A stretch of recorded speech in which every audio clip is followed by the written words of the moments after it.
I don't even know if I'll even post this. Maybe not. Maybe I'll just record it and let it sit until I delete it. As of late, I've been dealing with things like everybody. The whole point of my channel is supposed to be satire and humor. Satire in the face of a dystopian nightmare, especially even in the gaming sphere. People seem to confuse what my job is. It's not even a job, really. It's just something I do for fun. And the fun is starting to sort of fade from it. I think the most fun I had on my YouTube channel was at the beginning, back when it was just me, Ziltex, Sven, Zeal with a Z, Zeal, which always made it weird, but then Zeal never talked. So getting Zeal and Zell confused wasn't a problem. That's what made Zeal great. We'd be playing games, and the only way to communicate with him was to read his chat logs. It made playing Perp Head fucking fun, man. Those were the days, dude. That was the best. Getting high, high as fuck, and being in role playing a junkie in Perp Heads. Those were the good days. It's back when we still had fun. That was back when we still liked gaming. That was back when gaming didn't seem as fucked as it is. And maybe that's because, you know, we didn't pay attention to what was going on. And it was right off the end of the PlayStation 3, which still had some life in terms of gaming versus PS4 and Xbox One. You know, you were more likely to see a new IP on the last gen console than you will now. And it'll be even more so in the next gen. But, you know, it was still, gaming was still fun. We look forward to things. There's still hope. And now we like look at gaming and it's just like, it's all conveyor belt bullshit. You know, it's homogenized one after the other. Bang, bang, boom. It's the same thing because the last one sold well. With microtransactions, obviously. And yeah, it was easy to sort of transition from gaming to like talking about stupid stuff like Twitch thoughts and Instagram thoughts, DSP, console gamers going crazy, the hardcore ones, because there's still some funny there. You know, I could derive humor from the madness. But I'm starting to get tired, you know? Maybe it's because my real life it hasn't changed. Contrary to popular belief, a lot of people sit here and think all of a sudden, you know, I'm now rich because of YouTube. And what they fail to realize is I'm demonetized 9 times out of 10. And then I have to fight for remonetization. And then by the time I get it, the views are gone. So there's not really any money to be made. And even then, you got to factor in a lot of people use ad block, dude. So, you know, don't expect the money that once was on YouTube. I remember I was talking to Zell like a day ago, and he was talking about the wings down the rabbit hole. And I started laughing. I was like, I knew you'd bring this up with all the money Wings was making, even for a channel that only got like a few thousand views per video. And it eclipsed what I made. Eclipses completely. Say what the Wings made was times 10 what I was making. Yeah, it is what it is. You know, that's life. That's life on YouTube today. And then Fluffy's here. And on September 11th, my guitar teacher mentor died, which caught me off guard because, honest to God, the man seemed invincible. Straight up, flat out, invincible. Nothing could stop him. Nothing could kill him. His life could go to shit and he'd still bounce back, which he did so many times. Because it was just like out of nowhere. 1 minute, they're like, Henry's in the hospital on life support. What? Next minute, they're pulling him off life support. What the fuck is going on? No one told us shit. And then boom, a few minutes later, he's dead. Nobody tells you where he is. They don't tell you what hospital he's in. No one tells you shit till it's too late. Then on the stream, I knew after a few days when there was like, no, we're going to his funeral. There's no invite. I knew I wasn't going to be invited or something.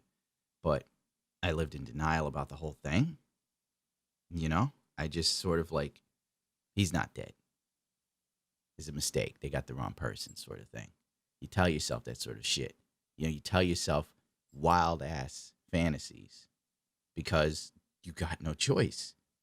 You now are obligated to entertain a whole bunch of people. You can't stop and fall to pieces at any point because whenever I do speak about anything like depression or whatever, people just fucking, they say, oh, well, people send stuff to your P.O. box. You should stop complaining about your life now. You're big on YouTube. Shut up about your life. You're a star now. I'm not a star. I'm not a star. I'm still nobody. Those are just numbers on a screen. It doesn't mean shit. I mean, it's cool and all, but realistically, when I go outside, I'm still the same guy. When I deal with my family, I'm still the same guy. Oh shit, I forgot to pay my insurance. They sent me a threatening letter like a day or two ago. It's like the mafia. I see you missed our payments. Like, I'm sorry. It's coming. I've had a lot going on. And they're like, well, there's late fees too. Well, fuck you. When I needed you, you didn't come and get my bike. They gave me a whole rigmarole. Oh, we'll pay for your bike to be towed after we check it out and do this and that. Only to find out I didn't have comprehension on. And I'm like, how did I forget this? But then again, it happens when you're doing like a million things by yourself. You're bound to forget something. So yeah, can't complain, because if you do, everybody acts like you're now like privileged. Like, people get mad at me like I live in a mansion or something now. I'm still in the same house. I'm still in the same fucking shit. I'm still in the same shit. So while I was streaming, I found out that they already buried my teacher. And I will admit, the man was like a father to me. And I hate saying it out loud because it's fucking cliche. But he was. I realized when they talked about him being dead and shit, how much of an impact the man had on my life. He was a part of so much of it. Like, whenever I see him in my head, I can recount every time I was around him, everything we did. Working at a guitar store, going out to get his special drinks. He used to send me to a bar. The second I was legally allowed to buy booze, he would send me out to get his special drink, and it was his full name. I'd go to the bar, goes, I need the such and such. And they're like, oh, that drink. And they'd mix it up, give it to me, and I have to run back to the store with it. I was like Uber Eats before they had an app for it when it came to that man. I remember crying with him in the store when we thought he was going to jail and shit. It was just like so much of my life. The proof that there was a point when it wasn't shit died with that man. Now I don't have anything but memories that sometimes they felt like they were so good that they weren't real. Like something you'd make up for a TV show. And now it's gone. And the funny thing is, I never told him all the shit I did on YouTube.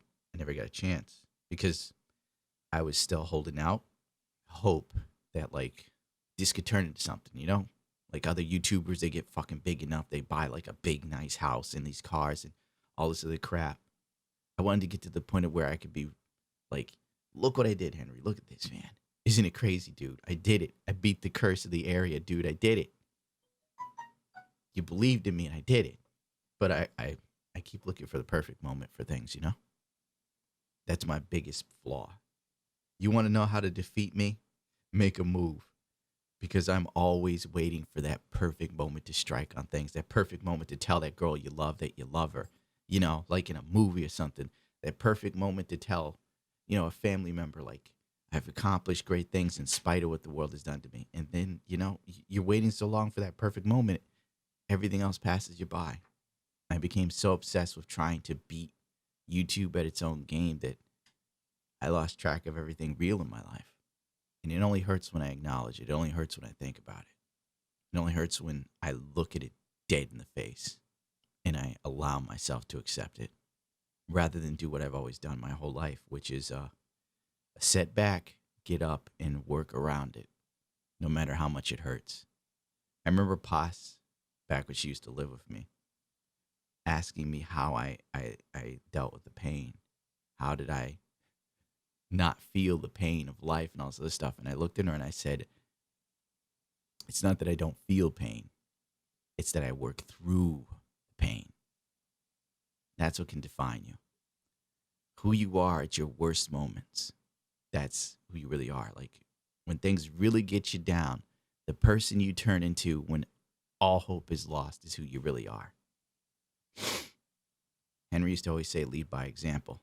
When we would talk about the manager of the store, Sam, and how he'd fuck up the store, he'd fuck over customers. And Henry'd always say that. And it stuck with me. Then you see, you get your emails where people are upset with you because you don't talk about suicide in a more serious manner, or you don't respect it, or depression or something. I'm sitting there like, most motherfuckers don't even know me. I'm sitting here with all this just eating away at me. And the only thing I try to do is entertain other people with my stupid little videos. Then they think I'm talking from a space when it comes to depression that I don't know. You think I'm here because I want to be? The only reason why I'm not dead is because it would inconvenience so many other people. Sometimes it doesn't even feel like my life is my own. I'm a slave in a sense.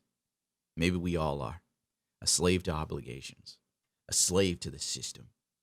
One way or another. And the older you get, the more stuff you lose. Lord knows you lose it. You can't get it back. And all you can do is remember and wish how you could change a few things. But you can't. No matter how many times you replay it in your mind. Chuchi died on November 11th, and Henry died on September 11th. 11 is a number that comes up a lot in life, at least for me. When it strikes 11, 11, 11, you're supposed to get your wish. Some shit like that. That's what my ex-girlfriend, the girl I almost married, said. That's why I wrote it in Broken Hearts to Blame. Because when it was 11 p.m., 11 minutes, 11 seconds, she would wish for something. Because she could never take life. She used to cry sometimes. She wanted to be a baby again in her mother's arms. Because it was so much easier then. I never wanted to be a kid again. I hated childhood. Can't say adulthood's much better, but at least I can come and go when I please. And I can have all the chicken nuggets I want if I so choose. I forgot there's some sort of Gundam drama going on in the Gunpla community. And now my name is being pulled up in the bullshit. It's funny being called a sellout when all you did was try to live by some semblance of honor. But then again, as I've always said, one man's justice is another man's crime. People call me a sellout. I wish I sold out, man. Because you know what I'm learning? As time goes on YouTube, with my channel constantly being demonetized, I'm always under some form of attack. Some sort of news articles written about me. At least be funny with it. Or at least tell the truth. Don't make me out to be some sort of like villain. If I sold out, I'd be in a better place financially. I now look back at the offer from a big streaming site. It's a big company. I'm not going to say names. A very big company. You've heard of them. Believe me, you probably use them. Some people still do. And they wanted me to be exclusive on their streaming site because Lord knows nobody's using it. But I hate the business practices, so I didn't join. I wish I showed Henry this stuff. I wish I showed him my channel. I wish I could have said, Henry, look what I pulled off, dude. The original game plan, when it started doing well, I was like, wow, maybe I can be a content creator. Maybe this could be a career and change my life. I could finally get away from my family and, be free of people using me and be my own man. And then I also thought, if this keeps up, my band could get a recording deal. We could go back. We go back to playing music. It worked for fucking Filthy Frank. I'm a better musician than him. Now, the way YouTube is, there's no hope in sight of that. There's one guitar Henry gave me that I wish I could have got back. I'd have given anything to have it. It was a 78 Gibson Silverburst. He customized it with a chrome pick guard, and he used to use metal picks. That's why I used them too. It meant so much to me as a kid. That guitar specifically. And I'll never be able to find it. Sure, I could get a 78 Silverburst, but it wouldn't be Henry's. But at least I still got my Kramer Maple Neck ZX10. He gave it to me on my birthday. I cried so bad, dude. I've never seen another Kramer like it. This is right before Gibson bought the company. Fuck, dude.